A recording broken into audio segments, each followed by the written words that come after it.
나는 그냥 도와주는 줄만 알았지요.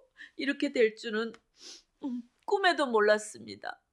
지금 보신 어르신은 무슨 이유로 저렇게 힘들어 하실까요? 사건은 재래시장에서 일어났습니다.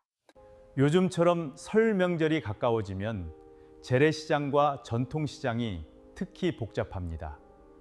그런데 바로 이 시기를 노려 어르신들을 대상으로 한 범죄가 반복되고 있습니다. 오늘 전해드릴 이야기는 실제로 발생한 사건입니다. 평범한 장보기 하루가 어떻게 범죄로 이어졌는지, 그리고 우리가 무엇을 조심해야 하는지 차근차근 알려드리겠습니다. 우선 영상 시작 전 아직 구독과 좋아요 누르지 않으셨다면 구독과 좋아요 부탁드립니다. 구독은 무료입니다. 무료로 구독하시고 빠른 정보 받아가세요. 항상 최신 정보를 쉽게 알려드리겠습니다. 그럼 영상 시작하겠습니다. 우선 사건 설명에 앞서 이해하기 쉽도록 어르신이 어떻게 피해를 입으셨는지 직접 확인하며 말씀드리겠습니다. 이정래 어르신은 올해 78이셨습니다.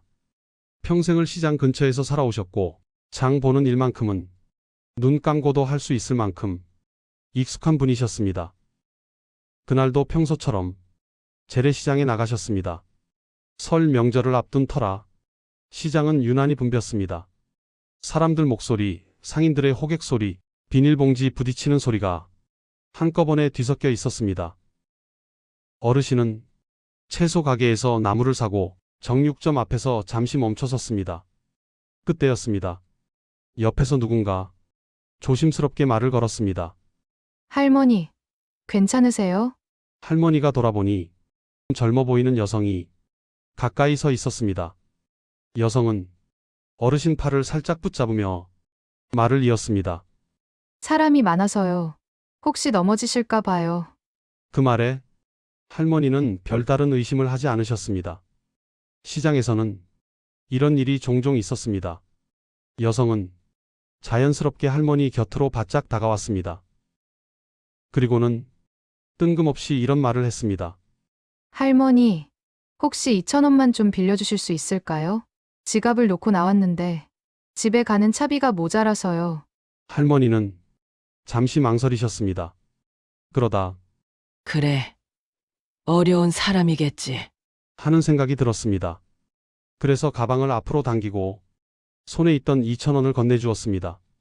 여성은 할머니를 확 끌어안듯이 다가왔습니다. 아이고, 고맙습니다. 정말 감사합니다. 그 행동은 너무 자연스러웠고 너무 순식간이었습니다. 주변은 시끄러웠고 사람들은 바쁘게 지나갔습니다. 여성은 몇 번 더 고개를 숙이더니 사람들 사이로 사라졌습니다. 할머니는 별일 아니라고 생각하셨습니다. 그리고 장을 마저 보고 집으로 돌아오셨습니다. 문제는 집에 도착한 뒤였습니다. 가방 정리를 하다 지갑을 찾는데 지갑이 보이지 않았습니다. 이상하네. 가방 안을 다시 뒤져보고 외투 주머니도 확인했지만 지갑은 없었습니다. 그제야 아까 시장에서 있었던 일이 머릿속을 스쳤습니다. 팔을 붙잡고 갑자기 안았던 그 순간, 그때 지갑이 사라진 것이었습니다. 지갑 안에는 현금 30만 원과 신분증, 교통카드가 들어 있었습니다. 할머니는 한동안 멍하니 앉아 계셨습니다. 설마 그 사람이. 다음 날 할머니는 경찰서를 찾으셨습니다. 경찰은 비슷한 신고가 최근 계속 들어오고 있다고 말했습니다. 특히 명절을 앞두고 재래시장에서 이런 수법이 자주 발생한다는 것이었습니다. 범인은 도와주는 척 접근해 주의를 분산시키고 신체 접촉 순간에 지갑을 훔치는 방식이었습니다. 경찰은 말했습니다. 할머니 잘못이 아닙니다. 이건 계획된 범죄입니다. 하지만 할머니 마음은 쉽게 가라앉지 않았습니다. 돈보다도 사람을 믿었던 마음이 더 크게 상처가 되었기 때문입니다.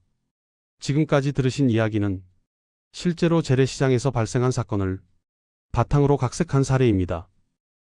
이 사건에서 가장 무서운 점은 특별한 기술이나 폭력이 아니라 도와주겠다는 말 한마디로 누구나 피해자가 될 수 있다는 점입니다. 그렇다면 이런 상황에서 우리는 어떻게 행동해야 할까요?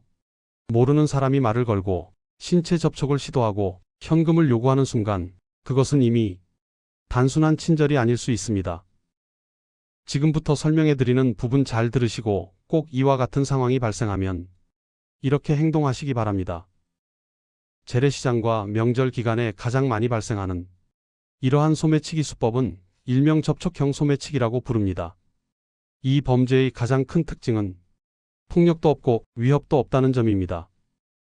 대신 사람의 선의와 방심을 이용합니다. 이 범죄는 대체로 3단계로 진행됩니다. 첫 번째는 접근 단계입니다. 범인은 어르신에게 먼저 말을 겁니다. 괜찮으세요? 사람이 많아서 위험해 보여요. 잠깐만 도와달라. 이때 중요한 점은 절대 거칠게 접근하지 않는다는 것입니다. 오히려 친절하고 걱정해주는 사람처럼 행동합니다. 두 번째는 주의 분산 단계입니다. 차비를 빌려달라거나 무언가를 물어보면서 어르신의 시선을 지갑이나 가방에서 떼어놓습니다. 그리고 이 순간 범인은 어르신의 손 위치와 가방 위치를 유심히 봅니다. 세 번째는 신체 접촉 단계입니다. 갑자기 팔을 잡거나 부축하는 척하거나 감사하다며 앉는 순간 지갑은 이미 범죄자의 손에 있을 가능성이 큽니다. 이 모든 과정은 단 몇 초면 끝납니다. 어르신께서 이상함을 느꼈을 때는 이미 범인이 사라진 뒤인 경우가 대부분입니다. 전문가들은 어르신들이 표적이 되는 이유를 이렇게 설명합니다. 첫째, 재래시장에서는 현금 사용이 많기 때문입니다. 둘째, 사람이 많고 시끄러워 주변 상황을 세밀하게 살피기 어렵기 때문입니다. 셋째, 어르신들은 도움을 요청받았을 때 거절하지 못하는 경우가 많기 때문입니다. 이 점을 범죄자들이 정확히 알고 있습니다. 이제부터는 어르신들께서 꼭 기억하셔야 할 예방 수칙을 말씀드리겠습니다. 첫 번째입니다. 낯선 사람의 신체 접촉은 즉시 피하십시오. 부축해주겠다는 말에도 한 걸음 물러나 거리를 두는 것이 좋습니다. 괜찮습니다. 혼자 할 수 있습니다. 라고 분명하게 말씀하셔도 됩니다. 두 번째입니다. 가방은 항상 몸 앞쪽에 두십시오. 특히 시장에서는 가방을 뒤로 매지 마시고 지갑은 깊숙한 곳에 보관하시는 것이 안전합니다.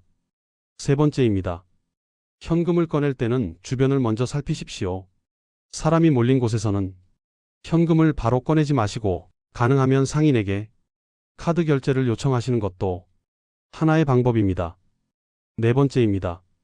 수상한 상황에서는 즉시 주변에 도움을 요청하십시오. 시장 상인이나 주변 사람에게 이상한 사람이 따라온다. 도와달라고 말씀하시면 범죄자는 바로 물러납니다. 다섯 번째입니다. 피해를 인지하면 바로 신고하십시오. 지갑이 없어졌다는 사실을 알게 되면 지체하지 말고 112나 가까운 경찰서에 신고하셔야 합니다. 초기 신고가 범인 검거 가능성을 크게 높입니다.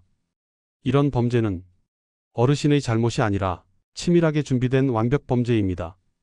조금만 알고 있으면 충분히 막을 수 있는 범죄인데 모두가 방심해서 일어납니다.